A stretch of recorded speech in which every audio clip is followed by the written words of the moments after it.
রাস্তায় ফেলে যাওয়া এক নবজাতককে সারা রাত ধরে পাহারা দিয়েছে একদল কুকুর। ভারতের পশ্চিমবঙ্গের নদিয়া জেলার নবদ্বীপে একটি রেলকর্মী কলোনিতে ঘটেছে এই অবিশ্বাস্য ঘটনা।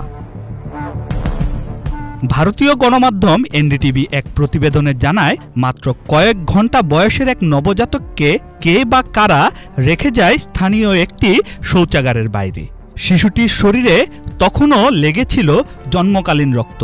একেবারে অসহায় অবস্থায় পড়েছিল পরিচয়হীন সেই নবজাতক। এমন কঠিন পরিস্থিতিতেও শিশুটি পুরোপুরি একা ছিল না। তার চারপাশ ঘিরে রেখেছিল কয়েকটি কুকুর, সতর্ক প্রহরীর মতো। সারা রাত কাউকে কাছে আসতে দেয়নি তারা। শিশুটিকে তারা আক্রমণ করেনি, শুধু পাহারা দিয়েছে, যেন বুঝতে পেরেছিল ছোট্ট এই প্রাণটা লড়ছে বেঁচে থাকার জন্য।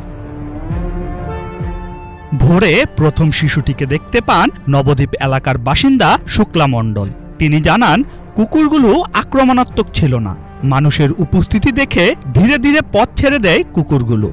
তখন শুক্লা নিজের ওড়নায় মুছে ফেলেন শিশুটিকে। প্রতিবেশীদের সহায়তায় শিশুটিকে প্রথমে নেওয়া হয় মহেশগঞ্জ হাসপাতালে, সেখান থেকে পাঠানো হয় কৃষ্ণনগর সদর হাসপাতালে। ডাক্তাররা জানান, শিশুটির শরীরে বড় কোনো আঘাত নেই।